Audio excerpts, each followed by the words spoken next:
So one of the things I've been looking forward to doing on the podcast is taking some questions, being that we just want to talk about things, or I just want to talk about things that you guys are interested in. So took some NBA, some Premier League, and AFL questions. Tried to limit the AFL, at least on this one, being that Chook and I went through so many on the pod earlier in the week. So mainly NBA and Premier League today. So bear with me.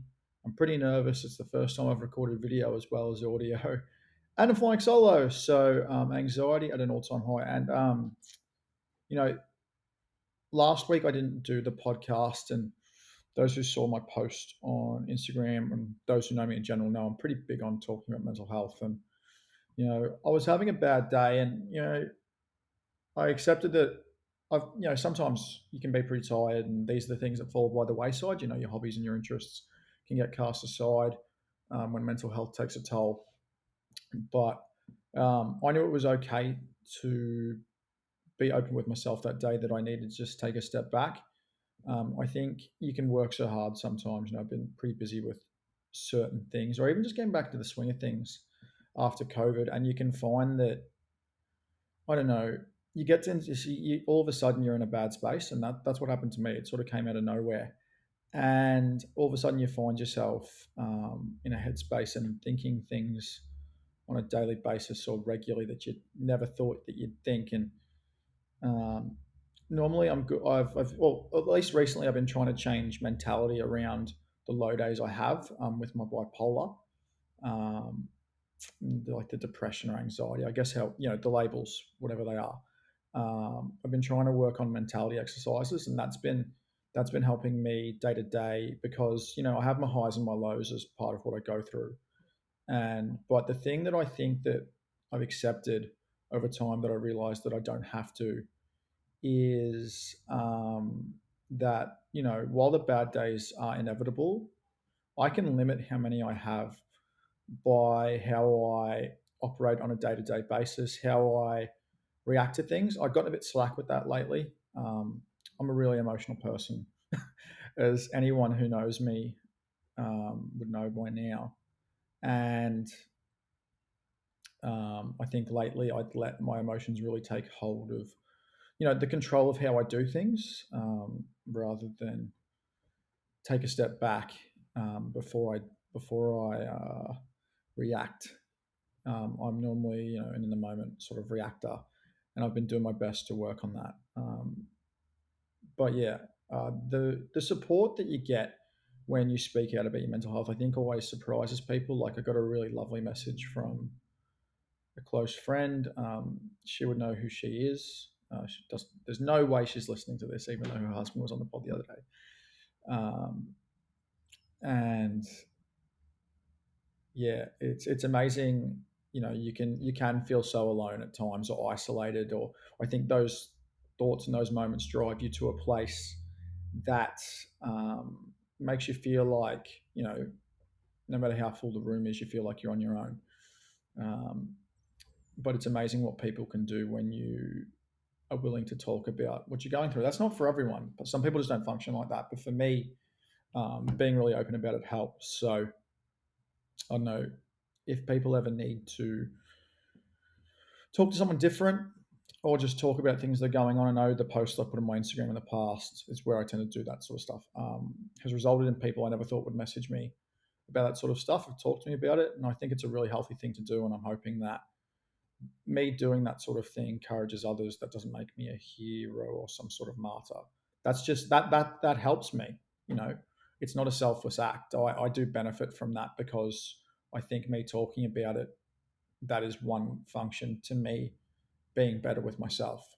Um, but let's move on to the exciting stuff. But the reason I included that last bit is a friend that I met through my Manchester United times and writing and stuff. He wanted me to talk about mental health more, or wanted it to be a part of the podcast. I'm going to talk about it every now and then. So, first question. So, Denver, Jamal Murray. So, first question is about Oklahoma City's draft picks. So Are they devalued in any way because they have so many? What's the plan there? Now, I can't pretend to speak to the plan. Um, I have, you know, gotten information about OKC in the past, but I think getting full spectrum information is like trying to break into Fort Knox when it comes to Sam Presti and the Thunder. So I wouldn't know what the plan is. My idea for the plan is that the team keeps the picks. I think that trading for a superstar for small market teams is becoming less and less of a reality. I know that it's happened and OKC has done it. They traded for Paul George, traded for Chris Paul. Um, but I think that's less of a reality now. And one of the reasons that is because if you don't compete year to year, stars are going to decide that they want to look elsewhere, and that's fine. That's their right. Big markets, bright lights, nicer cities. I mean, we can all understand wanting to live somewhere nicer or somewhere busier and brighter. Sunny California, beautiful New York, whatever it is. Even though no one goes to play for the Knicks, but the thing is, trading for a superstar gives you less of a window.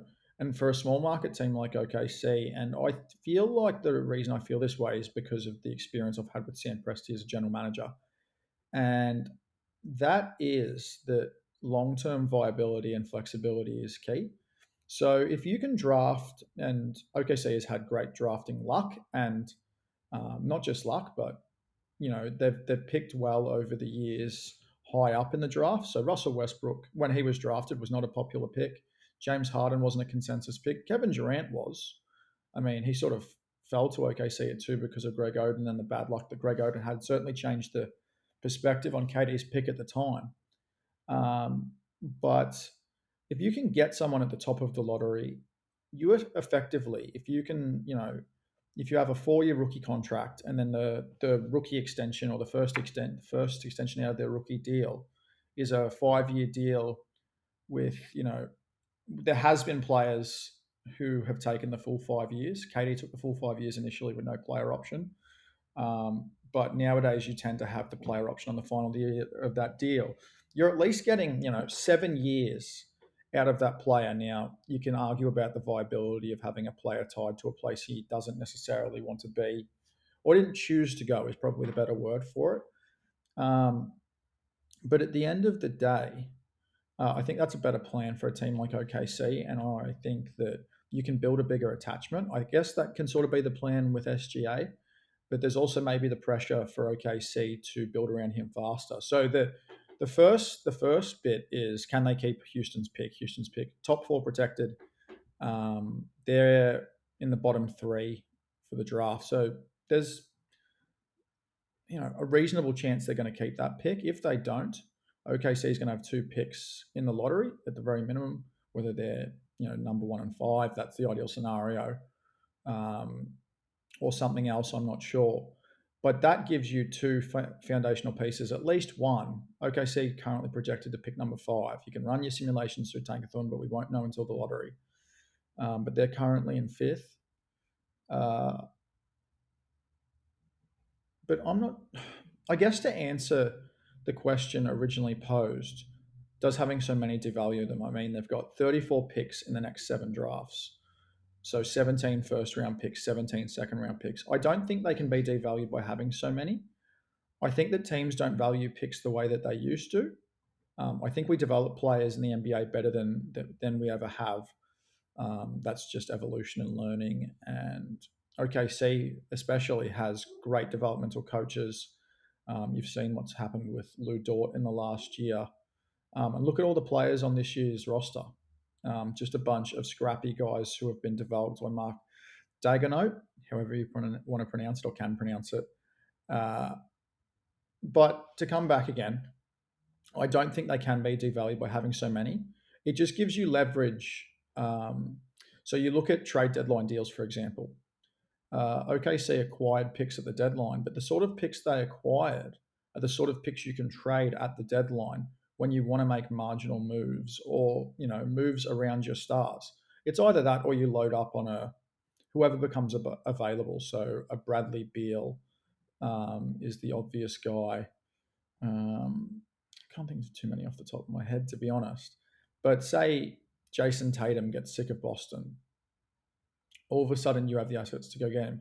But again, coming back to what I said earlier, I do prefer the idea of holding on to them and fleshing out that entire plan. Those picks can set you up for however long, or every year, not every year, but whenever you have a prospect that you love in the draft, you have the assets to trade up for him at will. So next year's a potential super draft. 2023 is supposed to be very good, and we already know the top five in the 2021 class are spectacular. OKC now has the artillery to really pick the best guys available that they want. Now, that's not to say they're just going to automatically be able to trade up for pick one. This isn't 2K, but it gives them the flexibility to trade up a couple of picks or however many to get their guy. So they packaged up to get Poku last year, for example. They're going to have that same flexibility moving forward in drafts, and that is pretty exciting. Now, rebuilds are tough, but OKC's is a little different, I think, because you can enjoy the ride knowing that they have the flexibility to do better things going forward. Um, I hope that sort of answered the question, and hopefully I don't go on a tangent too much with each question. But thank you for that first one. So, second one is from a friend who is a Lakers and a Bombers fan. What does LeBron and Anthony Davis's injuries mean for them? What happens if they fall into the play-in? So, I mean, today Anthony Davis has been cleared to return to on-court activities, but being an Achilles injury, that doesn't mean he plays tomorrow. It's probably at least a week before he even plays limited minutes. They're only, I believe, 3 games ahead of Dallas. It's really likely, if you look at the standings, that they're going to fall to 7th. It's more likely than not, even if LeBron and AD come back, that they're going to be in the play-in in 7th, which means they're all in likelihood going to get through. But you could be playing, Zion in New Orleans, Steph and the Warriors, and you look at what Steph's been doing the last 7 games. I mean, he dropped another 30-piece tonight against Cleveland. Nothing's guaranteed in a single game elimination, or at least the format of the play-in. So, you even think if they get past the play-in, there's nothing guaranteed there either. So, looking at that, let's just go hypothetically. So they go into 7th.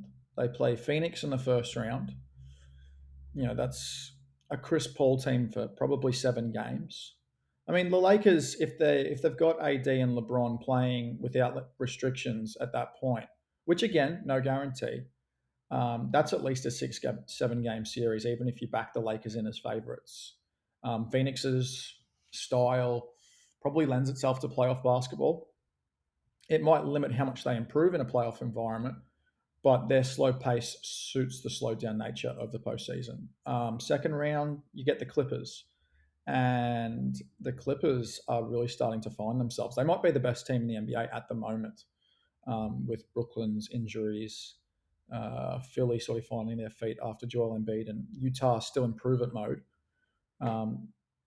They're then, beyond the Clippers, if they get through that, and we're talking about a 14-game slog with games essentially every other day.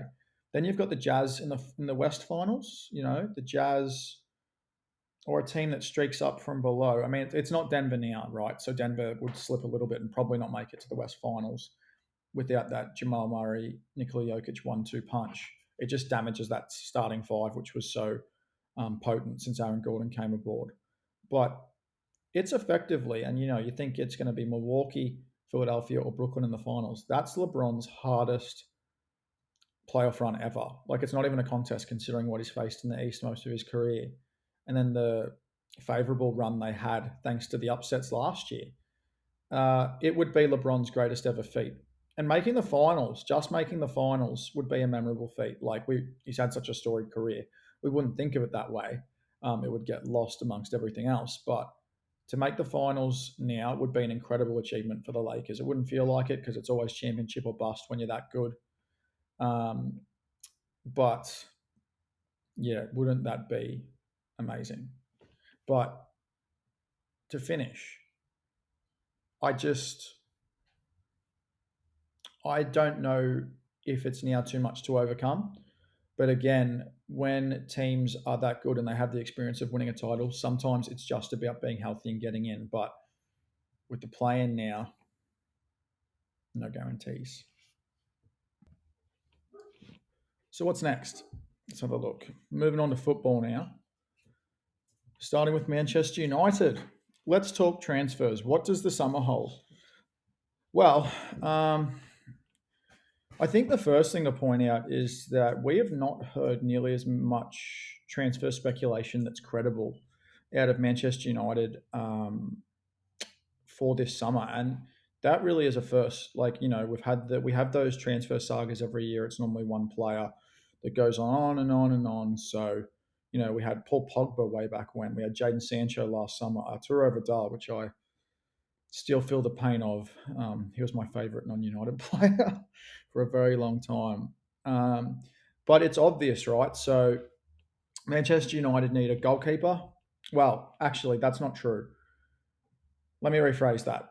I know that United have been discussing goalkeeper options, which I'll get to. Um, they're interested in acquiring potentially a right back, a centre back, a central defensive midfielder, a right winger, and a striker this summer. Now, not all of those things at once. Not every club has infinite resources like Manchester cheating, but those are the positions that they're looking at and looking at heavily. So, I mean, first of all, there are internal players that United are really high on. So one of the questions that I got that I wanted to incorporate into this was about United's youth products. So, at right back, they've got Ethan Laird. He's currently on loan at Milton Keynes, so MK Dons. He's doing really well. They're really happy with him there.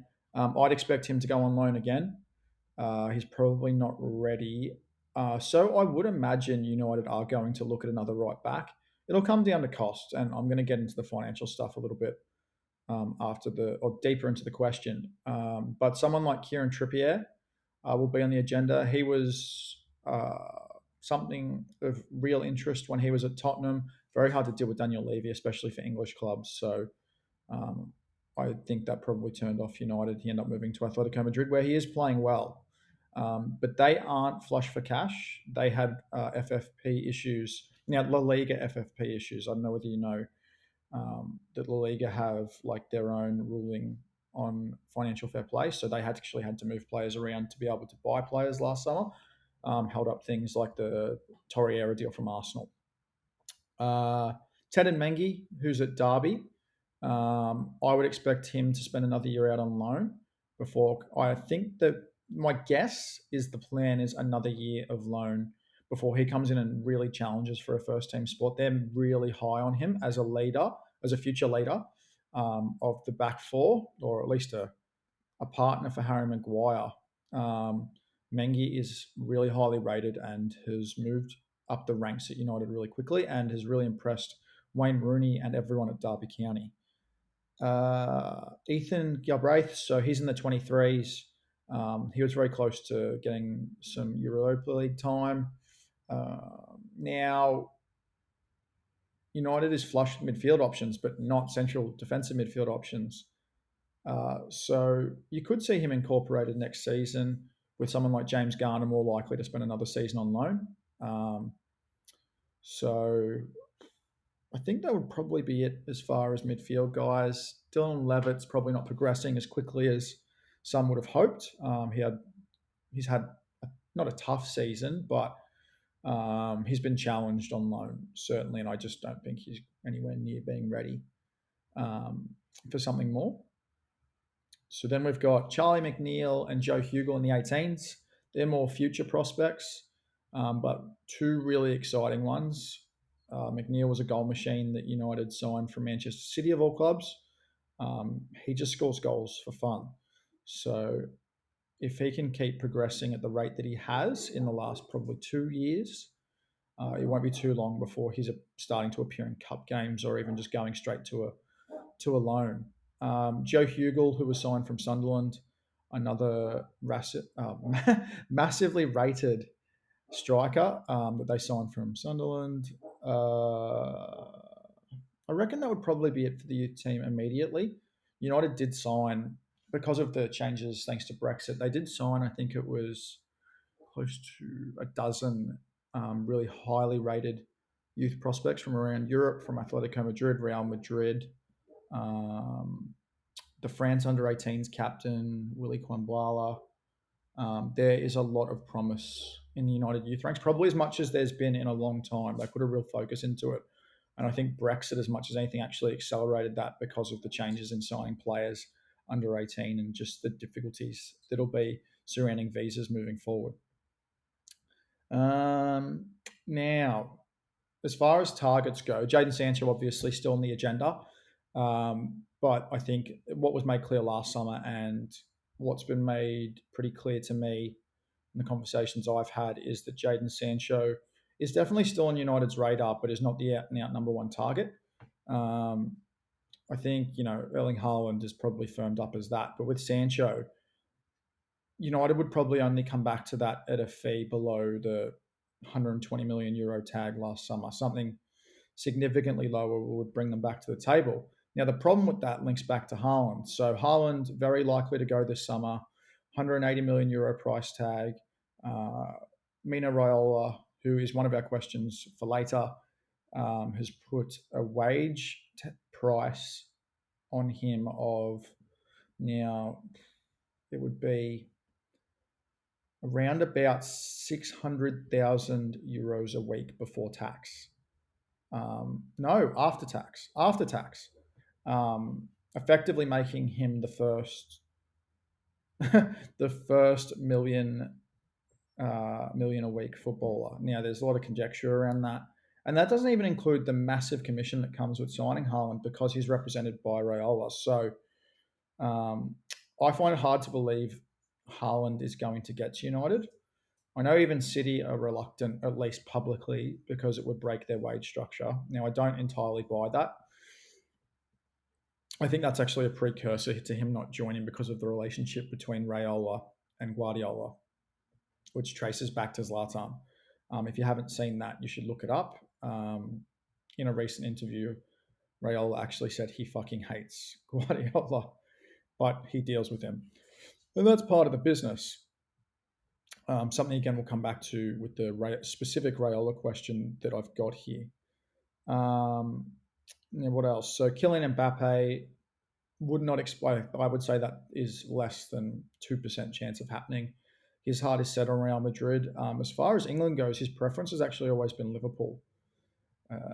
Being that their owners are sort of non-committal right now, I don't know what's happening there, but he's holding out for Real Madrid. And something that seemed really unlikely not that long ago is that he would potentially extend at PSG because of what's going on with Real Madrid's finances. But Spanish clubs have always found a way to get money, and Joan Laporta is set on making Erling Haaland his premier summer signing. So don't be surprised if the Spanish clubs find money, even though like Barcelona are in £500 million of debt because of all the credit lines they've used signing players over the years. So hopefully they're not allowed to do that, but their stranglehold over Spain, let's just say the corrupt nature of things that go on behind closed doors might mean it does not matter. Harry Kane is another one. He has made it clear that he will leave Tottenham if they don't make Champions League, which seems more and more likely, especially after United beat them on the weekend, which we all enjoyed. Now, like I said before, negotiating with Daniel Levy, very tough. Harry Kane signed a 5-year contract not too long ago, so I think there's still 3 seasons to run on that. But Tottenham's finances have been hit hard by COVID, as hard as any English club really, being that they've just built a new stadium that was going to propel them into the stratosphere financially, and it was part of Jose Mourinho's appointment. It's going to be really hard for them now, but it's going to be really hard to sign Kane because of the asking price. And I think that applies to someone like Declan Rice and any English player who was actually next on the list. So United are interested in Declan Rice, but with West Ham doing so well, I don't think it's going to be easy or worthwhile for United to sign him in terms of what's going to cost. It's more likely they look abroad because, you see with players like Bruno Fernandes, you can find much better players overseas at the same price that you're paying for English players who are definitely a tier below. Who else have we got? So as far as defensive targets, we've got Jules Kund from Sevilla, Pau Torres from Villarreal. So I think those both entirely come to down to price. Kund is going to be quite expensive from Sevilla. Arguably the better player out of the two. That's subjective. I think he probably fits English football better. Pau Torres does have a release clause, which is far more reasonable. So you're probably talking about 30 million in difference for the players. But being that Sevilla aren't, they're not rolling in money like elite clubs, that could potentially be negotiated down. But I don't know that for a fact. So that would just be speculation. I know that United have had conversations with Gianluigi Donnarumma from AC Milan, who's out of contract this summer. Um, Now that comes back to something I was going to get to. So if we talk about departures, obviously Sergio Romero leaving with Dean Henderson taking number one for now. It is possible that David De Gea leaves. There's a lack of suitors. His wages are an obstacle, but United may give him a payoff and allow him to move. He's just had a child. But there is a lack of interest from Spain now. They're all pretty set at goalkeeper. He's not going to go to Barcelona, to Stegen. Real Madrid are doing well with Courtois, who's playing as well as he ever has. And, Atletico have Oblak. So unless Atletico decide to cash in on Oblak to, say, Chelsea, I don't see a way that De Gea gets to Spain. I think, a Juventus who really need to sell Ronaldo to do anything substantial this summer, really only leaving PSG. But they've got Keylor Navas. So very tough situation, but I know that United have definitely had conversations with Donnarumma and Mino Raiola. Departures again. So Phil Jones likely to leave, but he still has a contract until 2024, if you can believe that. Just ridiculous. Paul Pogba only a year to run. Nothing firm there for a while. Raiola's certainly backed down on the comments he's made publicly, but nothing's off the table. But I just don't think if Real Madrid are chasing players like Haaland and Mbappe, they're just not going to have money left for what it would take to sign Pogba. So maybe a team and player friendly short term extension is possible. I don't know. That one I don't have any info. The only thing I've definitely heard is that Pogba's not been directly agitating as far as the club is concerned, and people around the club at least. Edison Cavani. So seems likely he's going to go. The club has clashed with him about when he's thought he's not fit, they've thought he's fit to play. So there's been a bit of issues there. And I'd actually have an option to extend his contract. So I'm not really sure what's going on there. But there is every chance that he will go back to South America this summer and join Boca Juniors. I guess it's a case of whether you're ready to return to South America and give up on European football. Quick hitters on other ones. Jesse Lingard likely to leave, but his price has increased massively with his success at West Ham. That's dependent on Champions League. They'd be the clear front runner, but let's see about that one, being that, we don't. It's hard to know where English clubs' finances are at. West Ham probably better off than other clubs. Let's go through some others. Let me have a look. Other youth team prospects, actually. Shola Shorts here, likely to probably be exposed a little bit more, maybe in around the first team with a loan. Same for Brandon Williams, very likely to get loaned. We've got Anthony Elanga. As I said before, Will Fish. There are some really exciting prospects in the United youth team. Camavinga from Rennes is probably United's top defensive midfield target. He's rejected a new contract, which makes a move probably more likely. Now, where is money going to come from? So no one's too certain of how much money United have to spend this summer, which makes how many signings they're going to make and which types of signings. One marquee player with a couple of other additions. It's hard to know where that stands. Other departures. Now, I would be shocked. I know there's been murmurs around Alex Telles and Donny van der Beek. As far as I know, that is very unlikely. Joel Pereira will leave. Sergio Romero will leave, both out of contract. Juan Mata. I guess that's dependent on how the summer goes. Unless he takes an offer earlier, chances are he'll be waiting on the club to make a decision. I wouldn't be surprised if Axel Tuanzebe or Eric Bailly leaves. Tuanzebe more likely to be a loan, though a permanent deal is certainly possible at his age. Eric Bailly has rejected a contract. He had an argument with Ole Gunnar Solskjaer after not being picked for the second leg against Milan and hasn't played since and now has COVID. So he just has had no luck in any sense. And it's really unfortunate because we know he has the talent. Don't be surprised if United are open to offers for Nemanja Matic, though he is very settled and happy at the club. So maybe he's accepting a reduced role. Andreas Pereira and Diego Dalot will be sold for the right offers. Tahith Chong is a weird one. Hasn't had a massively successful loan spell. Now he's on his second spell of the season. And I am told that United are not really entertaining offers for Anthony Martial, who's currently injured anyway. Um, he's signed until 2025, and the Glazers love him. So the last question I've been asked, now I've probably gone a little bit over time to where I wanted to be. The last question on football that I've been asked is, you seem to be an Arsenal sympathiser.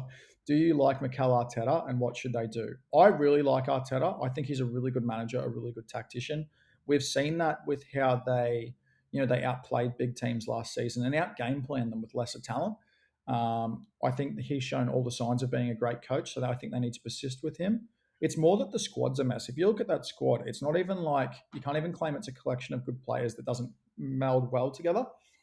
It's just a collection of, scrap, some talent, some young talent, and just players who don't belong in a club like that anymore. So, I mean, you look at the good parts. Um, it's questionable if Leno is your number one. Your only solid defensive options that you can categorically say you'll keep are Kieran Tierney and Gabriel. Um, that's it. We don't know what's going to happen with the future of Hector Bellerin.